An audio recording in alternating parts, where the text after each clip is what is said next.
사무엘하 21장 1절에서 오늘 14절까지 함께 봉독하시겠습니다. 21장 1절입니다. 다윗의 시대에 연분연 3년 기근이 있으므로 다윗이 여호와 앞에 간구하매 여호와께서 가라사대 이는 사울과 피를 흘린 그 집을 인함이니 저가 기브온 사람을 죽였음이니라 하시니라. 기브온 사람은 이스라엘 족속이 아니요 아모리 사람 중에 남은 자라. 이스라엘 족속들이 저희에게 맹세하였거늘 사울이 이스라엘 유다 족속을 위하여 열심히 있으므로 저희 죽이기를 꾀하였더라. 이에 왕이 기브온 사람을 불러 물으니라. 다윗이 저희에게 묻되 내가 너희를 위하여 어떻게 하랴? 내가 어떻게 속죄하여야 너희가 여호와의 기업을 위하여 복을 빌겠느냐? 기브온 사람이 대답하되 사울과 그 집과 우리 사이의 일은 은금에 있지 아니하오나 이스라엘 가운데서 사람을 죽이는 이 일은 우리에게 있지 아니하니이다. 왕이 가로되 너희의 말하는 대로 시행하리라. 저희가 왕께 고하되 우리를 학살하였고 또 우리를 멸하여 이스라엘 경내에 머물지 못하게 하려고 모해한 사람의 자손 7을 내어 주소서. 여호와의 배신 사울의 고을 기브야에서 우리가 저희를 여호와 앞에서 목매어 달겠나이다. 왕이 가로되 내가 내어 주리라 하니라. 그러나 다윗과 사울의 아들 요나단 사이에 서로 여호와를 가리켜 맹세한 것이 있으므로 왕이 사울의 손자 요나단의 아들 무비보셋을 아끼고 이에 아야의 딸 리스바에게서 난 자 곧 사울의 두 아들 알모니와 무비보셋과 사울의 딸 메랍에게서 난 자 곧 무올랏 사람 바실레의 아들 아드리엘의 5 아들을 잡고 저희를 기브온 사람의 손에 붙이니 기브온 사람이 저희를 산 위에서 여호와 앞에 목매어 달매 저희 7사람이 함께 죽으니 죽은 때는 곡식 빼는 처음 곧 보리 베기 시작하는 때더라. 아야의 딸 리스바가 굵은 배를 가져다가 자기를 위하여 반석 위에 펴고 곡식 베기 시작할 때부터 하늘에서 비가 시체에 쏟아지기까지 그 시체에 낮에는 공중에 새가 앉지 못하게 하고 밤에는 들짐승이 범하지 못하게 한지라. 이에 아야의 딸 사울의 첩 리스바의 행한 일이 다윗에게 들림에 다윗이 가서 사울의 뼈와 그 아들 요나단의 뼈를 길르앗 야베스 사람에게서 취하니 이는 전에 블레셋 사람이 사울을 길보아에서 죽여 벳산 거리에 메어 단 것을 저희가 가만히 가져온 것이라. 다윗이 그곳에서 사울의 뼈와 그 아들 요나단의 뼈를 가지고 올라오매 사람들이 그 달려 죽은 자들의 뼈를 거두어다가 사울과 그 아들 요나단의 뼈와 함께 베냐민 땅 실라에서 그 아비 기스의 묘에 장사하되 모두 왕의 명대로 조차 행하니라. 그 후에야 하나님이 그 땅을 위하여 기도를 들으시니라. 오늘 이 본문의 내용은 여기 그 3년 기근이 들었다 하는 내용으로 시작을 하고 있습니다. 여기 21장 1절에 보면은 다윗의 시대에 연분연 3년 기근이 있으므로 다윗이 여호와 앞에 간구하매 여호와께서 가라사대 이렇게 시작이 됩니다. 이 다윗의 시대라고 돼 있는데 이게 이제 정확하게 언제인지는 알 수가 없습니다. 여기에 시대 순으로 이 부분이 기록되어 있지 않고 21절에서 그 마지막 23장, 24장까지에 이르는 이 내용들은 그렇게 어떤 연대기적으로 기록된 것이 아니라 어떤 그 목적에 의해서 이렇게 시대의 구분 없이 이제 어떻게 보면은 쉬운 표현으로 하면은 그 부록이라고 하면 조금 그 중요성이 떨어져서 좀 올바른 그 표현은 아닌데 마치 그것처럼 여기 20장 이후에 또 이렇게 첨가된 어떤 그런 성격의 내용을 가지고 있습니다.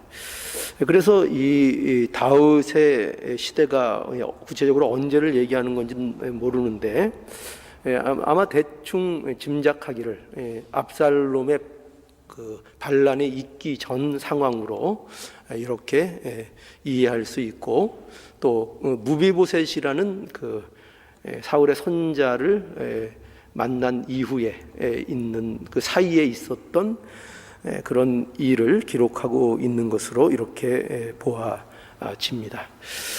어쨌든 여기에서 이제 중요한 건 뭐냐면 이 기근이 있었다라고 말씀하고 있는 겁니다. 기근이 있었다. 그런데 우리가 이제 기근이 있었다라는 것은 이것은 어떤 문제가 있었다라는 것을 보이기 위한 또 보여주는 실제적인 어떤 일로서 여기 이제 등장을 하고 있는 겁니다. 그래서 뭔가 하나님께서 하시고자 하는, 점검해야 될, 하나님께서 확인하고 넘어가야 할 어떤 일이 있음으로 인하여 이 기근이라는 것을 통해서 이 일을 이제 들추고자 하시는 그런 목적이 있다는 것을 우리는 생각해 볼 수 있습니다.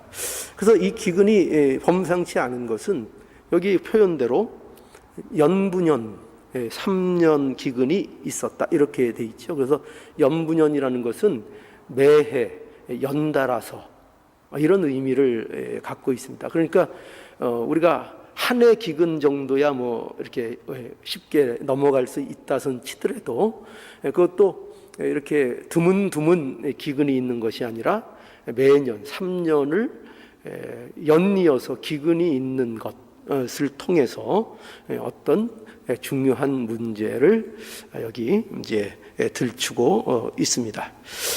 그래서 이 문제에 대해서 이제 다윗이 여호와께 이 문제를 가지고 아무래도 이제 나아가게 되고, 이 문제에 대해서 이제 여호와 하나님께서 왜 기근이 있는가 하는 이유를 이제 설명해 주십니다.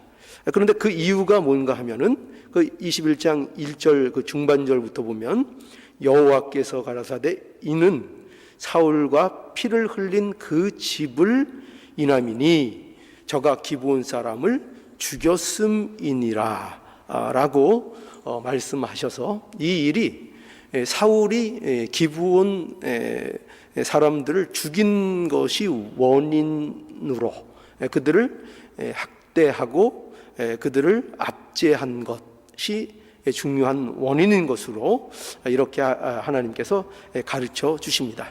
그래서 이것이 구체적으로 어떤 일에 근거되어 있는가 할 때, 이것은 여러분들도 혹시 아시는 분들은 아시겠지만 여호수아 9장에 가면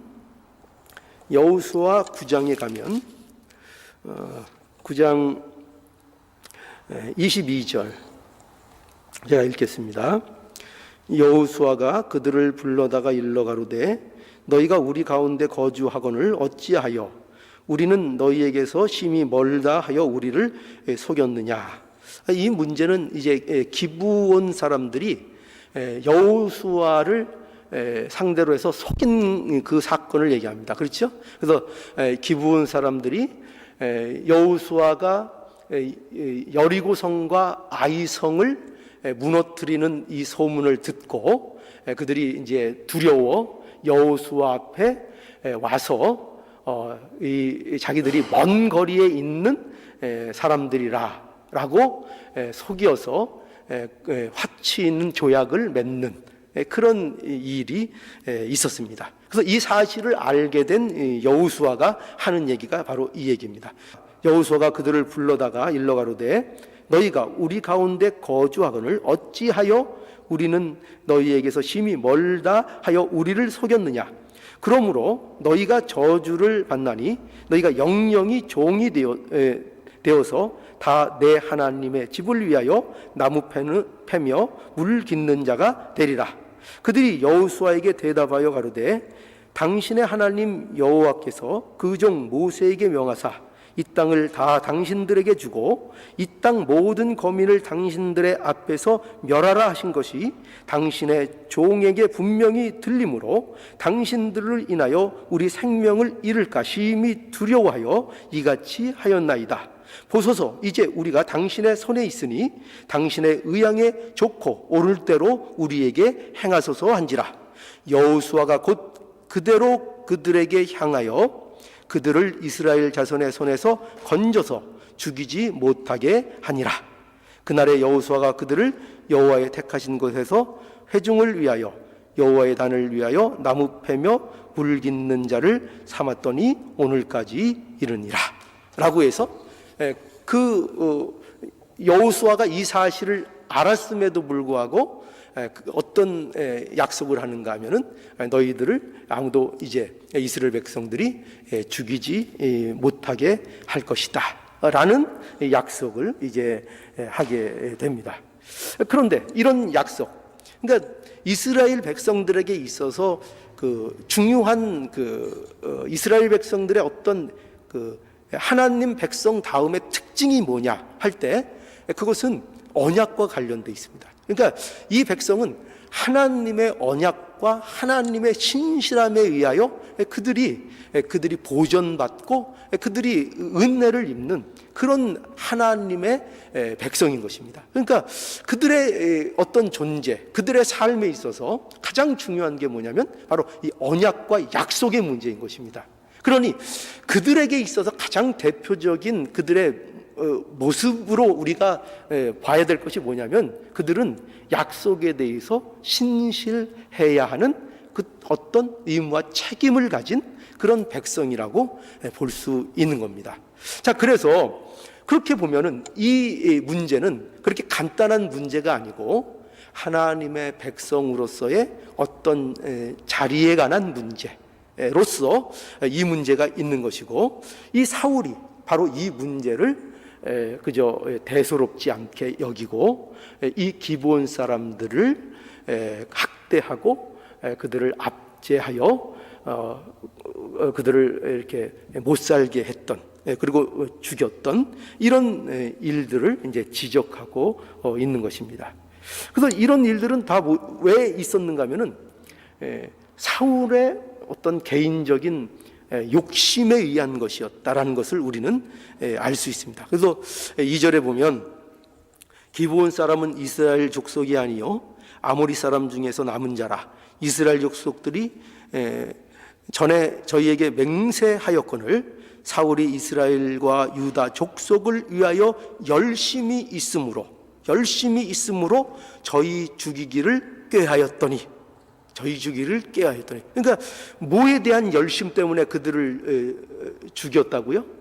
이스라엘과 유다 족속을 위하여 열심히 있는 것으로. 그러니까 굉장히 명분이 있는 일이었죠, 그죠? 그러나 이 일이 함정이 있는 것은 이 모든 이스라엘과 유다 족속을 위한 일이라고 명분상은 내세우고 있지만 그가 정작 자신을 위해서 한 일이었다는 것을 우리는 쉽게 알 수 있습니다. 그래서 어쨌든 이 일에 대해서 이제 이것이 원인이 되었다라는 것, 이 기근의 원인을 이제 말씀하고 있고, 그래서 이제 다윗이 기브온 사람들을 불러서 묻죠. 어떻게 묻죠? 그러면 내가 너희를 위해서 이 일에 대해서 어떻게 이 문제를 해결해 줄까라고 물을 때에 이 문제는 은금에 있지 않다라고 이 기브온 사람들이 얘기하고, 그런데 사람을 이스라엘 사람들을 죽이는 이 문제는 우리는 너희들의 종으로 있는 자들이니 이 일은 우리 손에 있는 일들이 아니다라는 이제 말을 합니다. 그러니까 이 말은 무슨 얘기겠어요? 이 일은 뭘 원한다는 거겠죠? 사람들을, 너희 중에 어떤 사람들을 우리가 없애기, 죽이기를 원한다라는 것을 이 기브온 사람들이 얘기하고 있고, 이 문제에 대해서 이제 다윗이 그 문제를 들어주겠다라고 해서 그 사울의 자손 7명을 내어 달라라는 이 요구를 들어주어서 결국 사울의 자손 7명이 이 기브온 사람들에 의해서 목매어 달려 죽게 되고, 그리고 장사된 바가 될 때에 이 일로 인하여 이제 어떤 결과가 나타났는가 하면은 14절, 사울과 그 아들 요나단의 뼈와 함께 베냐민 땅 셀라에서 그 아비 기스에무에 장사하되 모두 왕의 명대로 조차 행하니라. 그 후에야 하나님이 그 땅을 위하여 기도를 들으시니라 라고 그 결론이 나는 것을 우리에게 보여주고 있습니다. 그러니까 이 내용은 우리가 이제 여러 가지 내용, 이제 복잡한 줄거리를 말씀드렸지만 결국 이것을 함축해서 우리가 하면은 어떤 내용이 되는 거지? 기근이 있었다.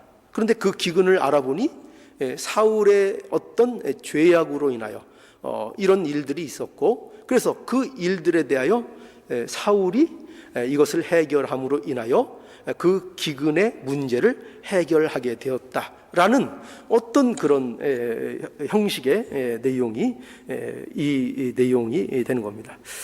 이 내용은 여러분들이 이 내용들을 곰곰이 한번 보시면은, 그리고 읽으시면서 느끼셨을 수 있겠지만 굉장히 이거 납득하기 힘든 내용들이 많습니다. 그러니까 뭐 이런 거부터 있죠. 아니 사울에게 있었던 일을 왜 이제 다윗에게 와서 이런 문제를 하나님께서 굳이 꺼내셔서 거론하시는가 하는 문제도 그렇고요. 그리고 아니 왜 사울이 잘못한 것으로 인해서 그 자손들이 그렇게 다 죽어야 하는 이런 일이 있는가? 그러니까 그 조상이 잘못하면 자손들이 그 죽어야 되는 그 연자제 같은, 그 자손들이 잘못한 게 없어도 그저 위에서 잘못하면 다 죽는 것이 합당한가? 뭐 이런 문제들이 여기에 의문점으로 드러날 수 있습니다. 근데 이제 중요한 건 뭐냐면, 그럼에도 불구하고 이 문제는 어떤 한 가지의 문제를 우리에게 이제 보여주기 위해서 이 문제를 사실은 우리에게 보여주고 있는 것입니다. 그것은 뭔가 하면 바로 이런 문제죠. 뭐냐면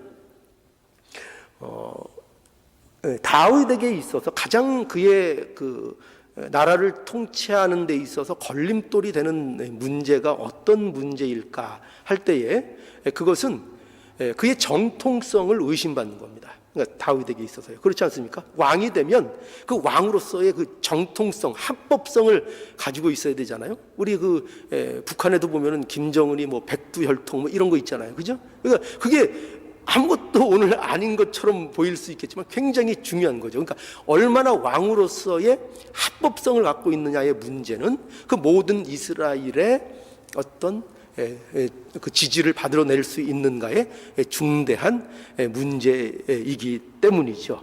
그런데 그런 의미에서 다윗에게 있어서 가장 큰 걸림돌은 뭐냐면은 다윗이 사울의 집을 핍박했다는 그 오명입니다. 그러니까 사울도 다윗이 죽인 것이고, 다윗이 왕권을 창탈하기 위해서 죽은 것이고, 객관적인 그 어떤 정치적인 시각에서 보면은 그들의 후손들을 이렇게 싹 잡아다가 이렇게 그 쩔름바리만 남겨놓고요, 그죠? 그리고 그 모두를 없애는 이 일을 볼 때 분명히 이것은 정치적 목적을 가진 자신의 어떤 그 왕권을 경고하기 위한, 그래서 그 자손들을 다 없애는 어떻게 보면 정치적인 보복, 그걸 한 것이 아니냐. 그러니까 다윗의 어떤 무자비함, 이런 것으로서 이 문제들이 인식될 수 있었던 문제였습니다. 그렇죠.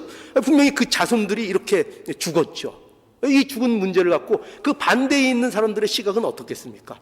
당연히 이거 다윗에 의해서, 다윗이 허락해주고 내줘서 죽게 된 거 아닙니까? 그러니 이 문제를 가지고 다윗은 이처럼 이 사울 집안과 거리가 멀다. 그래서 어떤 왕적인 정통성과 합법성을 인정받지 못하는 그런 어려움을 겪는 문제일 수 있었던 것입니다.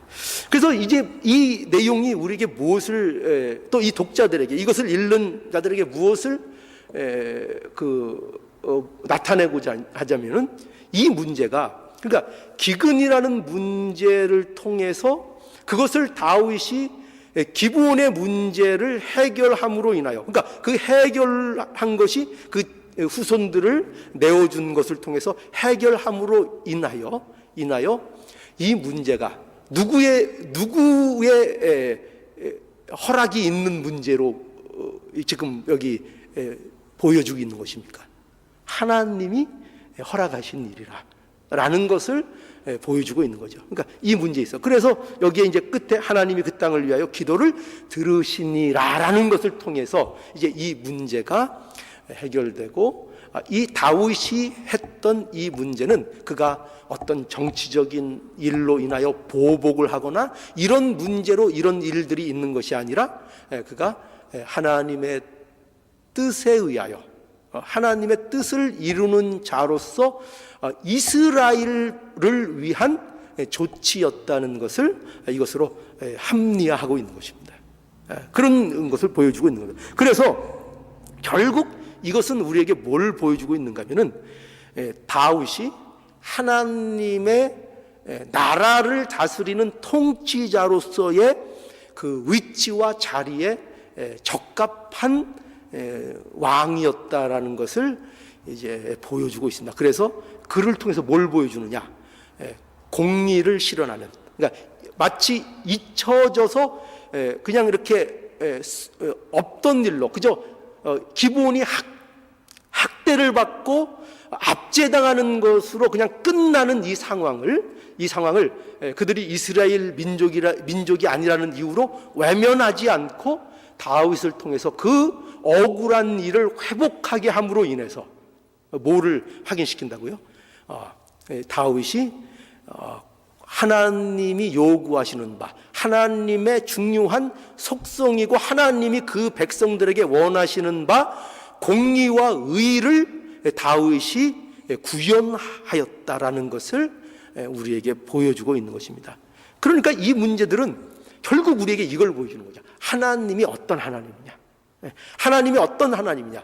그분은 의와 공평, 공의를 이루시는 하나님이다. 그래서 하나님이 그의 백성에게 무엇을 원하시고 하나님께서 그의 백성들과 함께 하심으로 인하여 그들의 삶 속에 어떤 것들을 이루어 나가기를 원하시는가 할 때 그 백성들이 바로 공의와 공평, 의와 공평, 공의를 이 땅에서 이루어 나가는 자들이 되기를 하나님께서 원하시고 있다라고 말씀하고 있는 겁니다. 여러분, 사무엘상 15장에 한번 가보시죠.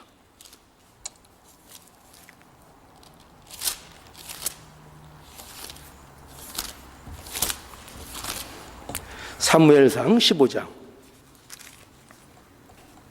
22절. 사무엘이 가로되 여호와께서 번제와 다른 제사를 그 목소리 순종하는 것을 좋아하심같이 좋아하시겠나이까?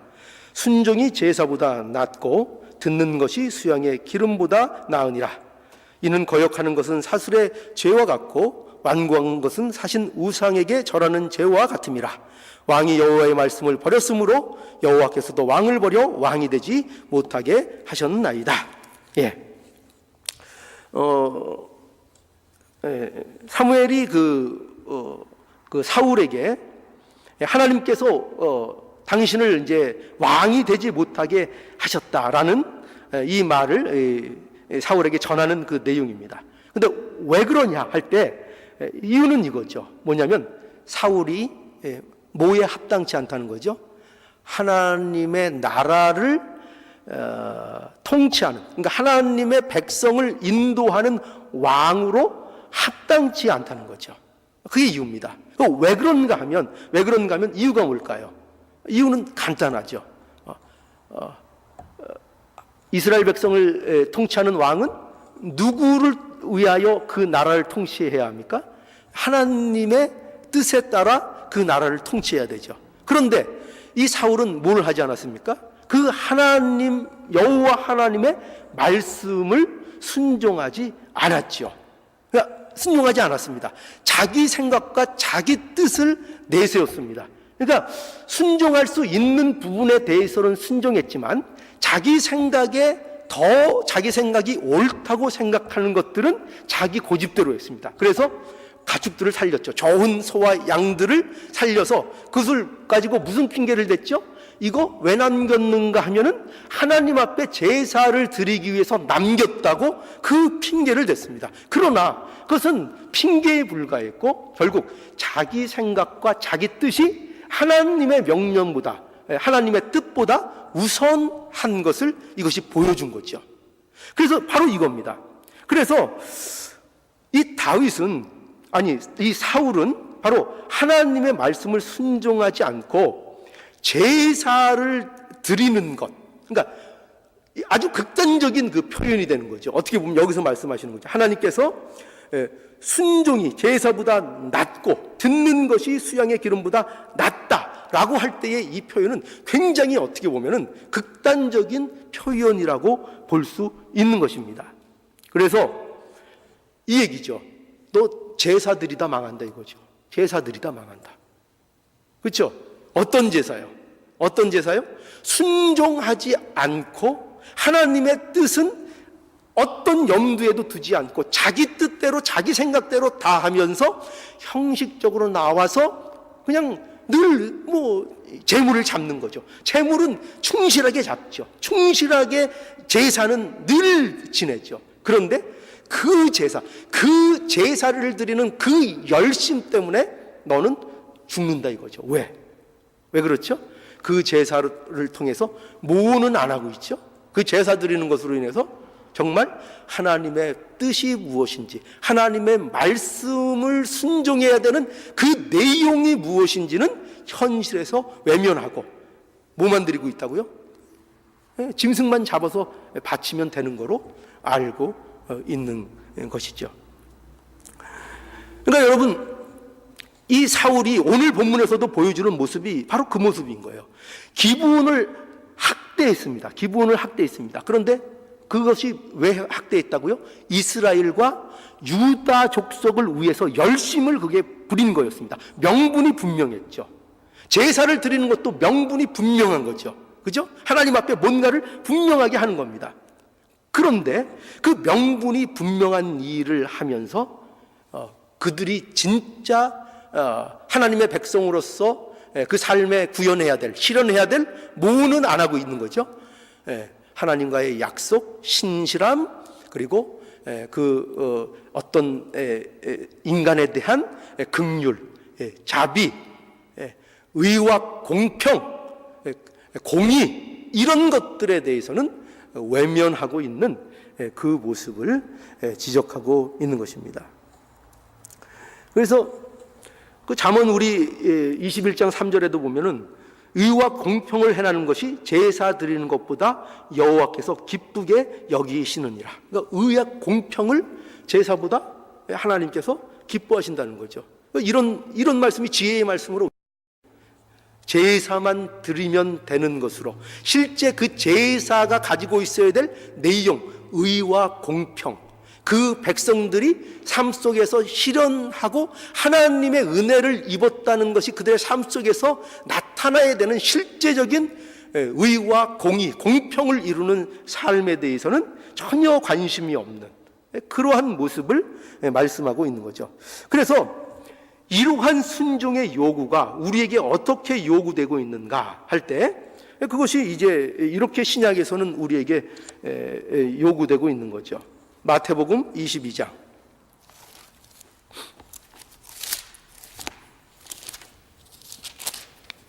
마태복음 22장 34절.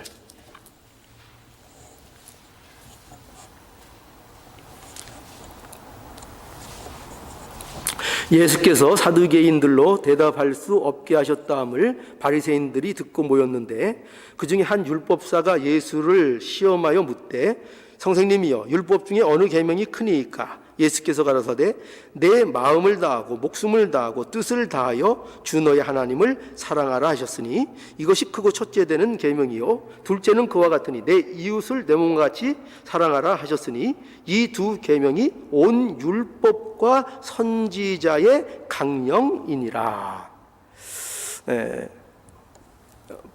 오늘날 그 예수 믿는 자들에게 요구하시는 의와 공평이라는 게 뭘까? 오늘날 우리들에게 제사보다 순종이 낫다고 하시면서 순종부터 해라. 내 말을 들으라. 그러니까 하나님께서 제물을 가지고 나와서 예배를 드리려고 나와 있는 그 백성들에게 그거 나한테 들고 나와서 이 제사 드리지 말고 그것보다 먼저 내 말을 들으라. 내 말을 들으라. 그거 들고 나와서 그렇게 잡는 것으로 인해서 모든 것을 하고 있다고 생각하지 말고 그것 이전에 내 말을 들으라. 내 말을 들으라. 내 말을. 내 뜻이 뭔 줄 알고 내 뜻을 순종하라. 그거죠.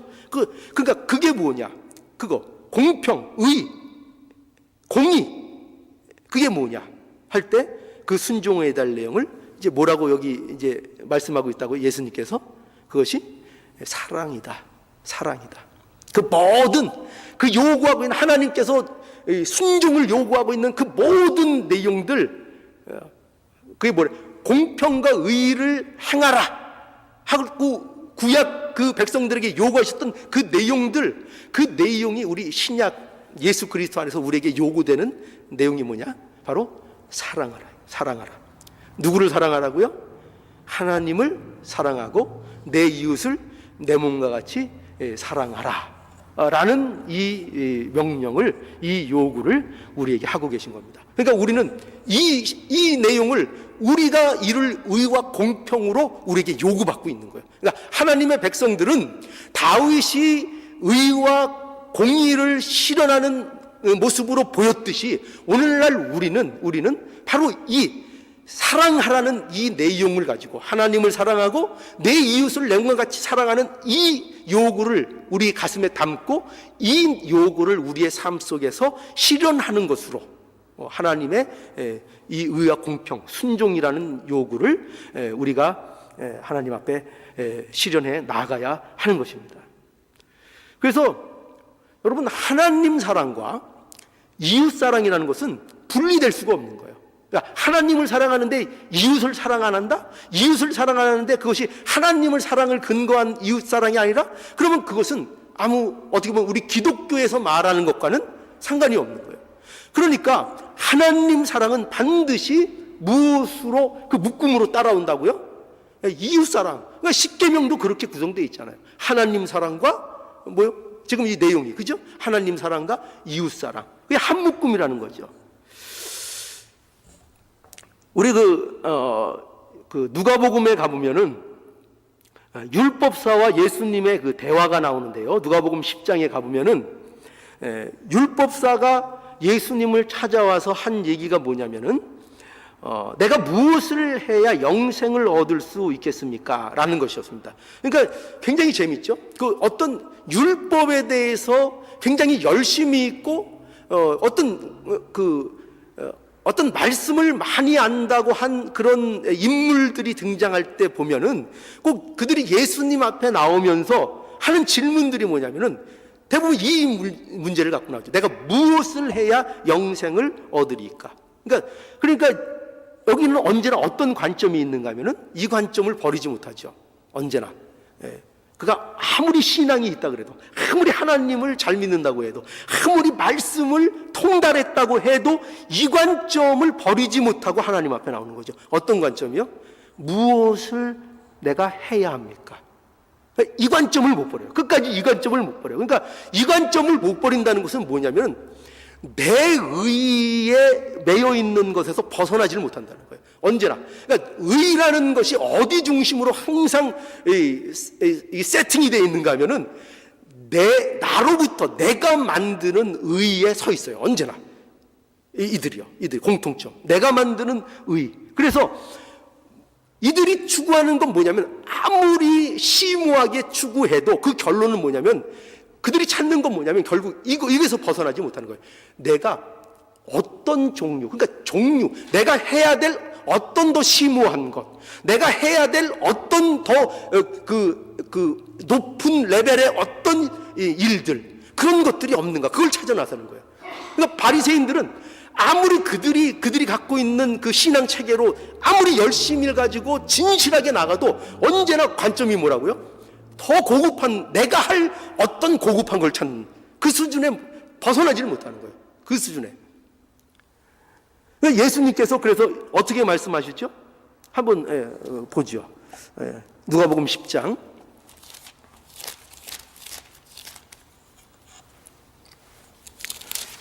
누가복음 10장 25절부터 있는 말씀인데요. 자,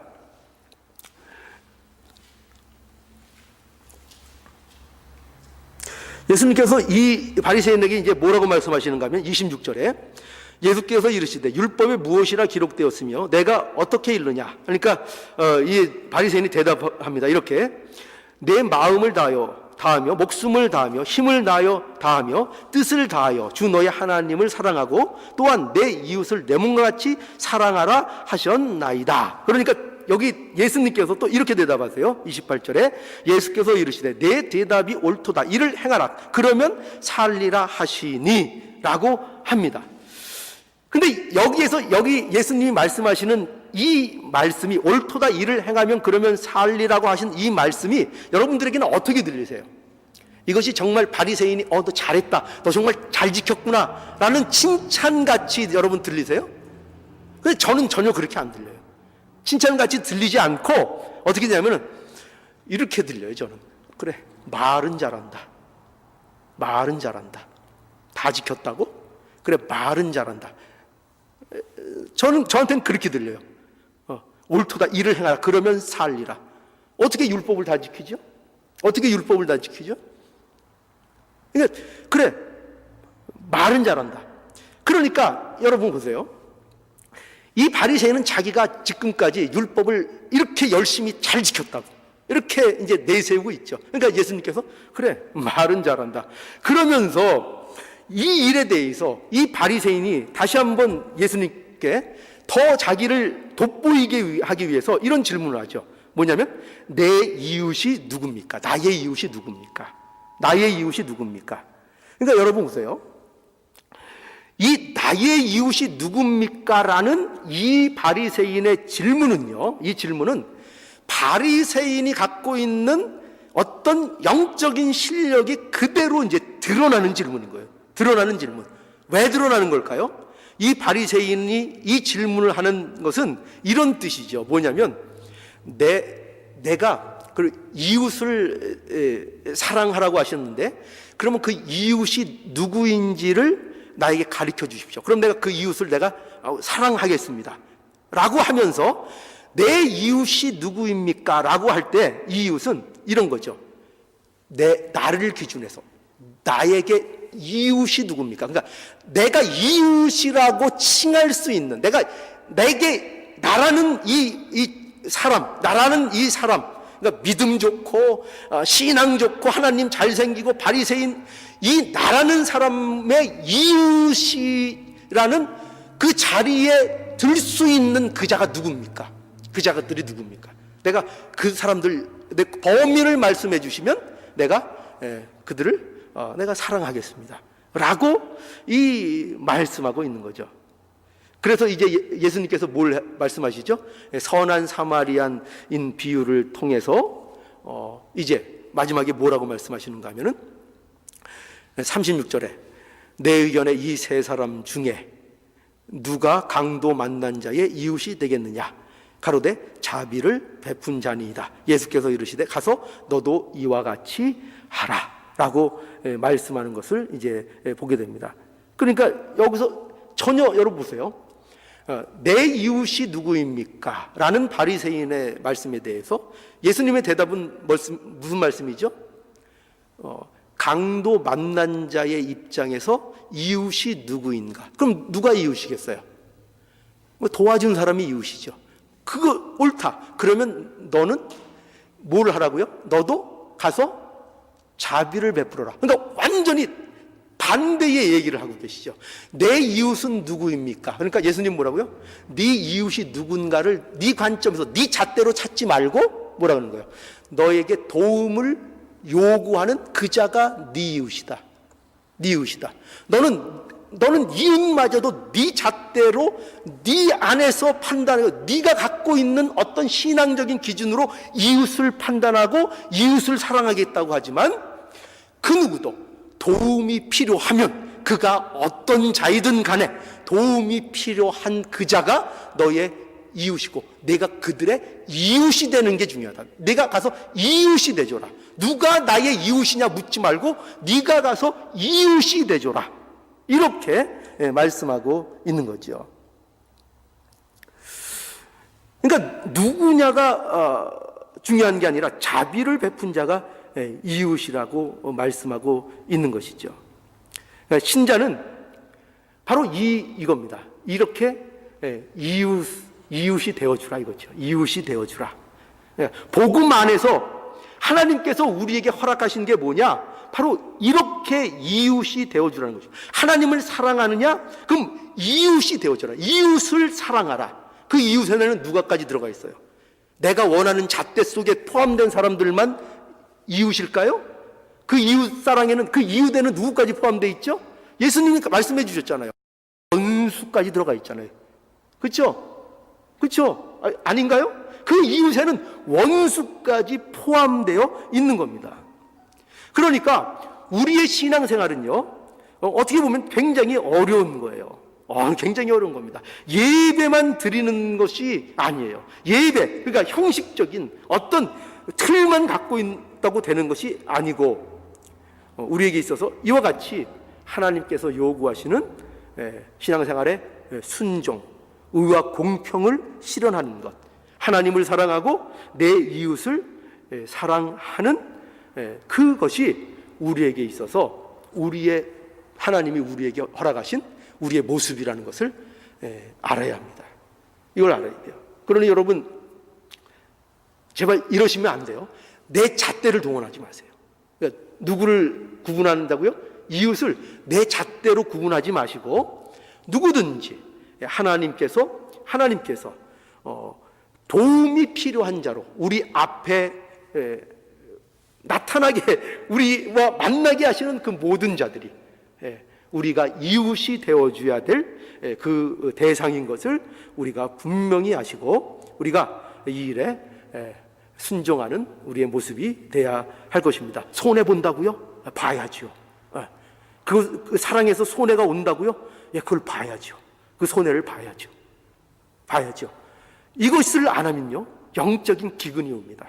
그러니까 여기 다윗에게 다윗 시대 영적인 기근이 왔죠. 그러니까 이 문제를 풀고 하나님이 이 기근을 해결해 주셨죠. 이 기근이 왜 있다고요? 이 기근이 우리에게 있을 수 있다니까요. 이 기근이 왜 있다고요? 하나님이 우리에게 요구하시는 바로 이 순종, 이 공의와 이 공평을 이루는 이 일을 우리가 감당하지 않고 이 일에 순종하지 않으면 우리는 영적인 기근을 맞는다고, 전부 다. 그래서 겉으로는 멀쩡하지만 영적으로는 전부 다 메말라서 먼지만 풀 날리는 생명의 역사가 없는 그런 심령들이 되어서 하나님의 생명의 역사에 우리가 함께 이루어가는 일에 굉장히 어려움을 겪게 되는 겁니다. 그러니까 신자는 생명의 강수가 되어야 됩니다. 어디든지 흘러가서 품고 살리고 하는 이 일에 대하여 우리에게 하나님께서 요구하고 계시다는 것을 분명히 아셔서 우리가 우리에게 주어진 순종, 공평과 의를 행하는 하나님의 백성의 자리를 잘 지키는 저와 여러분들이 될 수 있기를 간절히 원합니다. 기도하시겠습니다.